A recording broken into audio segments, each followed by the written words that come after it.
interval. What does dose interval determine? Do you remember we sort of previewed this? What does dose interval determine? It's the whole sandwich versus birdie bites, right?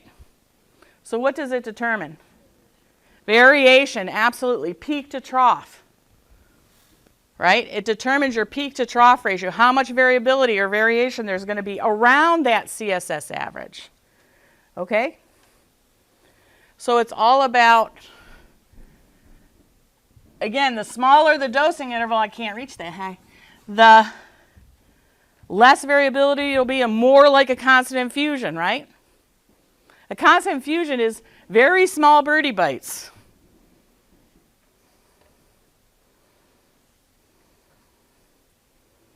So if we think about our dosing regimen, so before I go there, if we want to go, let's talk about your problem. If we say that the CSS average is where we want it to be, but our peak is too high and our trough is too low, right? And let's say we're giving 500 milligrams every 12 hours, just as an example. Our peak is too high, our trough is too low. First thing you say, do I want to change dose rate? What do you ask yourself? Everyone says, do I want to change? What do I decide if I want to change dose rate? You ask yourself, is CSS average where I want it to be or not? If it is, you leave dose rate alone. And I said 500 Q12, is that what I said? So if it's 500 Q12, your daily dose is a gram a day, right? We want to give a gram a day. We know that's good. But what's the problem? Peak too high, trough too low. What do we need to do? Give smaller birdie bites, yes? So we need to decrease the dosing interval. So instead of Q12, what should we suggest? Just as a Q6, just to make our division easy, right? So now what's our new dosing regimen? 250 every 6 hours. Have we changed our dose rate?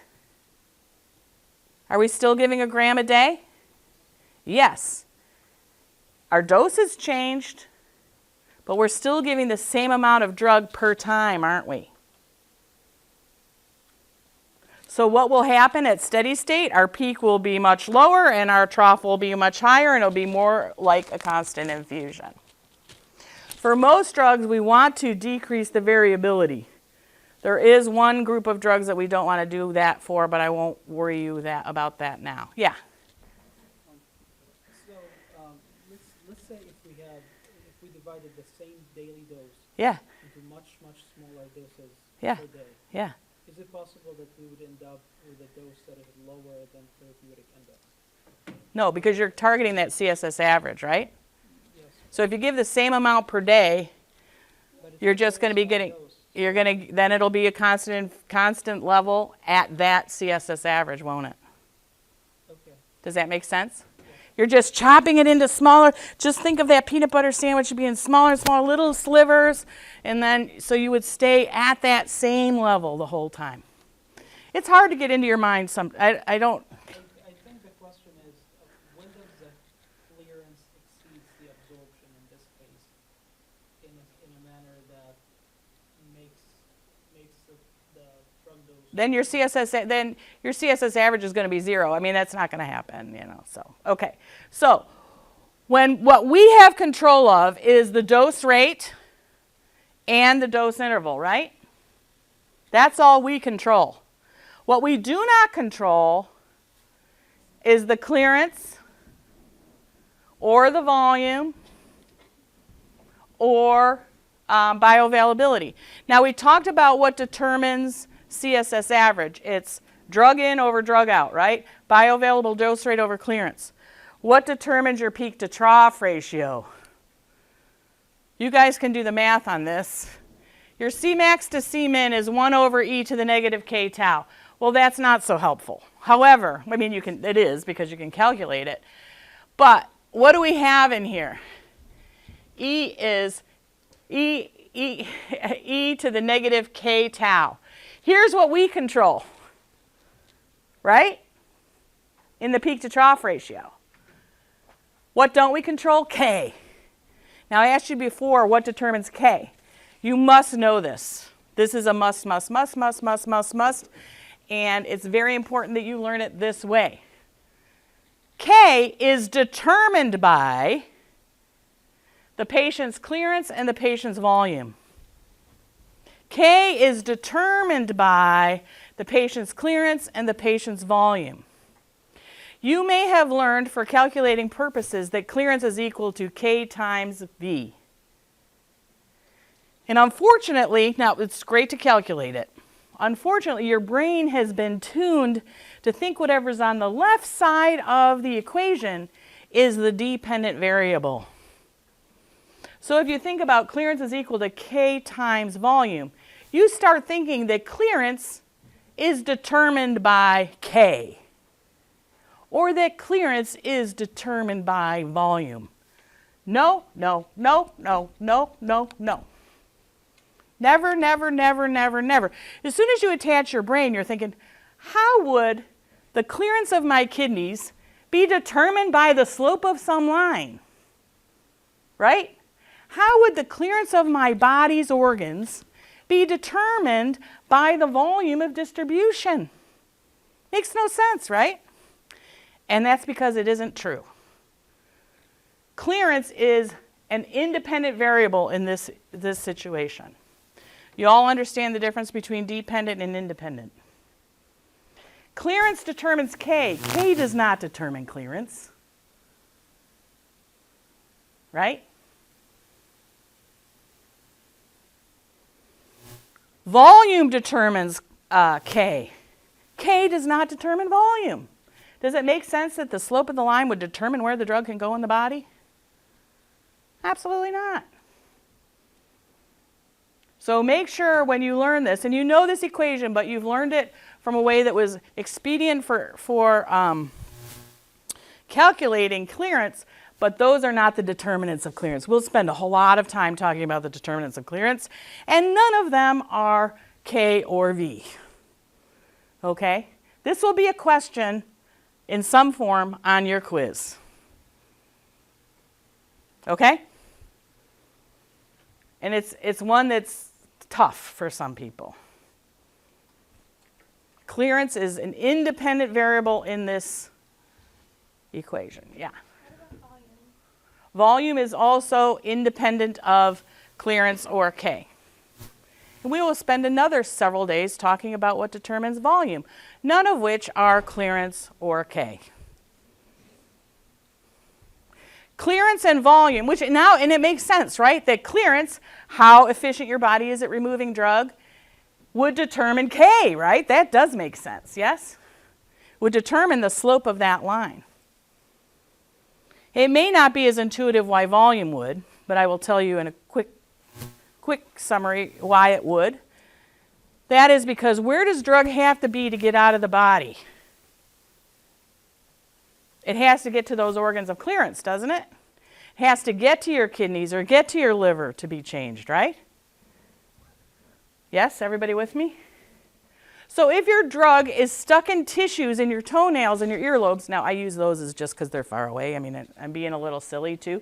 But if you can visualize that in your head, that you've got drugs stuck in your earlobes and your toenails, where does it have to get cleared?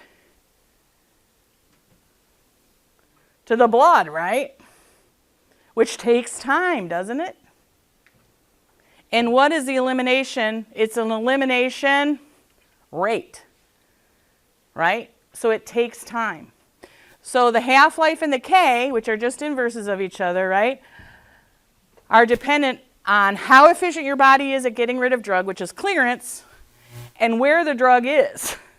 How long is it going to take for that drug to get to that clearance organ, which is volume. Okay? So the only thing we control here is tau. We don't control clearance. We don't control volume. Therefore, we do not control K yet. So what if a disease or drug causes changes in bioavailability, volume, or clearance. These are things we do not control, and yes, it does happen, doesn't it? So a change in bioavailability will change drug in and therefore change CSS average, won't it? If your bioavailability goes up, your CSS average will go down. If it goes down, your CSS average will go down. Yes? Does it affect peak to trough ratio? No. Does it affect clearance? Does it affect volume, which is what your peak to trough ratio is about, your tau and your, nope, doesn't affect it. So bioavailability will not affect peak to trough ratio. A change in volume, will that affect your CSS average? What determines CSS average?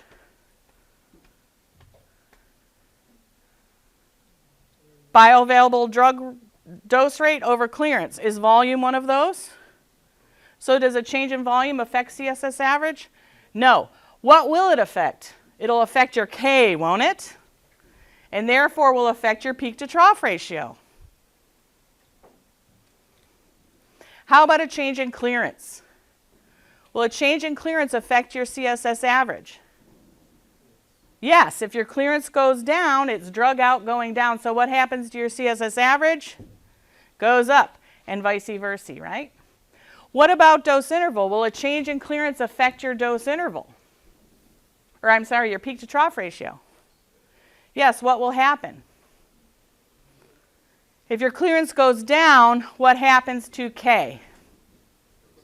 It goes down as well, right? Your slope will get flatter, right? Because you're not getting rid of the drug. What will happen to your peak to trough ratio? I'm flopping my arm around. Those of you that are listening, you can't see it.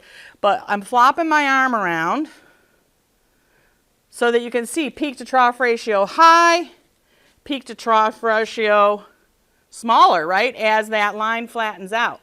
If we keep our dose interval the same. So my flapping arm is supposed to be the line, with these being the dose interval, time 1, time 2, right? So what happens? Steeper, flatter, steeper, flatter. Big peak to trough ratio, small peak to trough ratio. So clearance will make this flatter, therefore your peak to trough ratio will be smaller, less variability, right? So clearance is the big one because it affects both, doesn't it? So if we have a change in bioavailability, we'll expect to need to change, will we need to change dose rate, do you think? How do you determine if you want to make a change in dose rate? Is my CSS average where I want it to be? Well, if bioavailability changes, would we expect to need to change our, yes, because our CSS average will change, right? But not change our dose interval. How about volume? If our volume changes, would we expect to need to change dose rate? But dose interval, yes. If clearance changes, we'd expect to need to change both, wouldn't we? So here's if we increase our dose interval. So here's 250 Q6. Our Cmax is 2.77. Our Cmin is 1.52. And our CSS average is 2.1. Here, what have we done? Have we kept the dose rate the same? Yes. Oh, we're over time, aren't we? I'm sorry. So we would expect the CSS average to remain the same, but what's happened? Our peak to trough ratio has gotten bigger, right? Because we're getting bigger birdie bites. All right, I'm going to have to stop there. Sorry, guys. That's all you'll do what you can on the workshop. I think you have enough that you can probably get through that. And I will be posting both this and the workshop later today. Thanks all. See you Thursday, right? Thursday.